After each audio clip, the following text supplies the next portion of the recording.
Today we're going to look at cofunctions.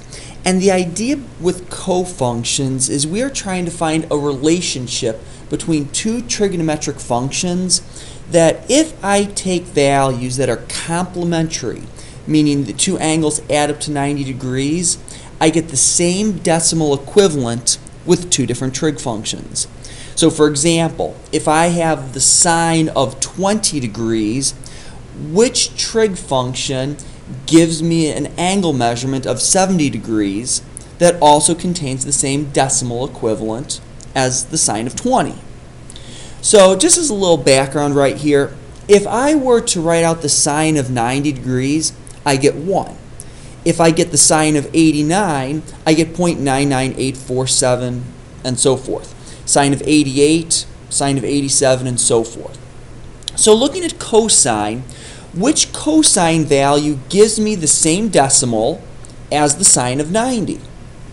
And you know that from the unit circle that it's going to be the cosine of 0. So then I experiment and I say, what value of cosine gives the same decimal as 0.998476952? And the answer is the cosine of 1. Sine of 88 is 0.99939. What cosine value is the same decimal? If you experiment, you'll get cosine of 2. And this last one is going to be the cosine of 3. This is the relationship of a cofunction in terms of trig functions. That I've got two angle measurements, 87 and 3, that when I add them up end up being 90. 3 and 87 are complementary angles.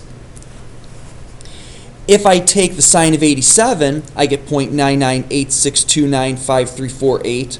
If I take the cosine of 3, I get 0.998629538. So that confirms this idea of cofunctions. So just a little visual here. I'm going to do this on a separate sheet of paper. But the idea with cofunctions is if I were to take sine and cosine and I start at 45 degrees. So if I do here the sine of 45 and the cosine of 45, I'm going to see that both of these are square root of 2 over 2. If I then expand this and I start going the sine of 40 and say the cosine of 40, and I plug those into my calculators, sine of 40 ends up being 0.642787 and continues. The cosine of 40 ends up being 0.766044 and it continues. So the question that I have then is, what trig function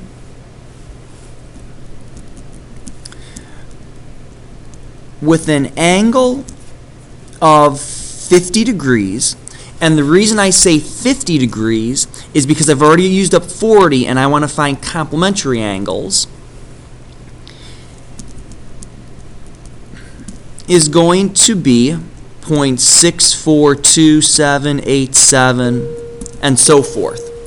And if I experiment on my calculator, I'm going to see that it's going to be the cosine ends up being that exact same value as my sine of 40 was up there. So if I look at cofunctions here, we've got different pairs of cofunction identities. You saw that with sine here, and I'll even plug this into the calculator. If I do the sine of 40, it has to be the cosine of 50. The fact that sine and cosine are paired together give the exact angle measurements.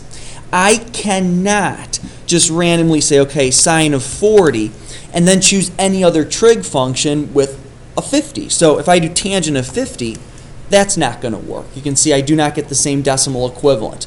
So there is a very specific relationship with the fact that sine and cosine are tied together. So the cofunction pairs are sine and cosine, secant and cosecant, and then finally tangent and cotangent. So that works out really nicely because the cofunctions, start with the word co, I just add the word co in front of my trig function. So sine and cosine are tied together. Secant and cosecant. Tangent and cotangent. So the application of this that we'd be looking at is if I had the sine of 28, that is going to be the same thing as what? The sine of 28, if I'm going to have complementary angles, means my angle measurement has to be 62, and the cofunction of sine is cosine. So the sine of 28 is the exact same thing as the cosine of 62. So the sine of 28 degrees, cosine of 62 degrees, can see those are identical values. Same pattern emerges for the secant and cosecant.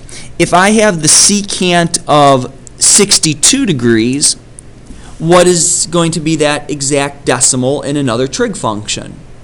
Well, I look for a complementary angle. If I've got 62, that means the complement is going to be 28 degrees. And since I've got secant, my cofunction I use is going to be cosecant. So secant of 62 is equal to the cosecant of 28.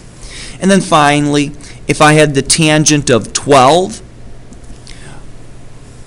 what trig function is going to give me the exact same value? And we would look at our cofunction. So to find a complementary angle to 12, that would be 78.